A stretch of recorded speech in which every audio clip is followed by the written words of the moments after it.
রাঙ্গুনিয়া পুমরা ছাইনিপাড়া হযরত ইব্রাহিম শাহ রাদিয়াল্লাহু তাআলা আনহু এর বার্ষিক উরস শরীফ সম্পন্ন।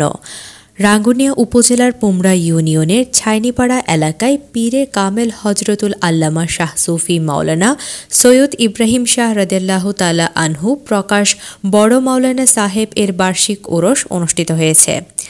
গত সোমবার ২৪ ফেব্রুয়ারির রাতে মাজার ও উরস পরিচালনা পুরাতন কমিটির আয়োজনে পুমরা ছাইনিপাড়ার শামপণ্ডিত বাড়ি হযরত মাওলানা ইব্রাহিম শাহ রাদিয়াল্লাহু তাআলা আনহু জামে মসজিদ মাঠে এই উরস অনুষ্ঠিত হয়। এই উপলক্ষে এদিন বাদে ফজর থেকে খতমে কুরআন, খতমে গাউছিয়া মাইজভান্ডার শরীফ, খতমে বুখারী, মুজমায়ে সালাওয়াতে রাসূল সাল্লাল্লাহু আলাইহি ওয়াসাল্লাম এবং মিলাদ মাহফিল ও আখেরি মোনাজাতের মাধ্যমে উরস সম্পন্ন করা হয়। এতে সভাপতিত্ব করেন মইনিয়া সাইফিয়া ইব্রাহিমিয়া হেফজখানা ও এতিমখানার প্রতিষ্ঠাতা পরিচালক মাওলানা শাহ মোহাম্মদ রেজাউল করিম আল মাইজভান্ডারী। প্রধান মেহমান ছিলেন জামিয়া আহমদিয়া সুন্নিয়া কামিল মাদ্রাসার অধ্যক্ষ মুফতি মাওলানা আব্দুল আলিম রজবী। এতে উদ্বোধক ছিলেন নঈমাবাদ দরবার শরীফ সাজ্জাদানশীন মোহাম্মদ নঈমুদ্দিন নঈমী আল মাইজভান্ডারী। এদিকে উরস উপলক্ষে এলাকা জুড়ে উৎসব আমেজ বিরাজ করে। আল আখিল্লাউ ইয়াওমাইযিন বা'দুহুম লিবা'দিন আদুব ইল্লাল মুত্তাকিন। আল্লাহ পাক জাল্লা শানহু কোরআন পাকে বলেছেন, দুনিয়ার অনেক বন্ধু থাকবেন, আপন আপন বন্ধু দুশমন হয়ে যাবে, ইল্লাল মুত্তাকিন, কিন্তু যারা মুত্তাকিন আল্লাহওয়ালা ওরা কখনো কোনো মানুষের দুশমন হয় না, বন্ধুত্ব হয়।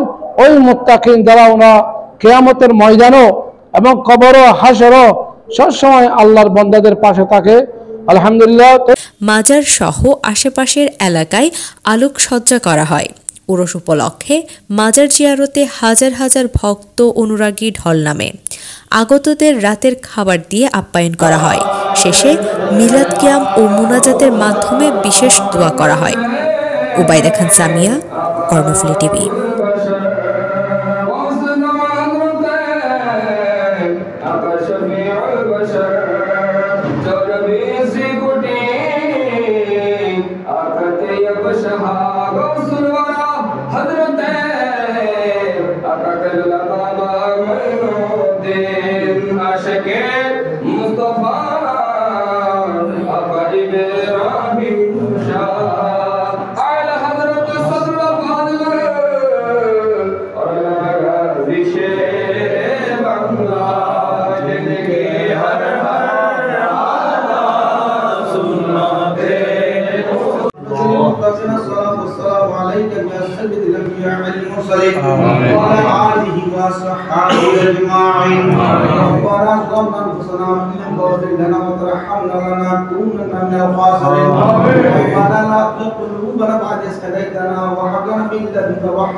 या मौला इब्राहिम शाह रहमतुल्लाह अलैहि मौला बादशाह कुरैश शरीफ के मौला, या मौला दरबार मौला अहमद पाक के लिए मौला, या मौला अपना मोहम्मद आलिमদের के लिए मौला अपना शाह दरबार पाकेর মধ্যে হাত উঠাইছি মালিক, আমাদের এই মৌলা জিয়ারতে হাজরত আপনার শাহ দরবারে তুলে আনবেন। আমিন। মৌলা সরকার দোয়া করে ঘোষণা রাখার কবুল করুন।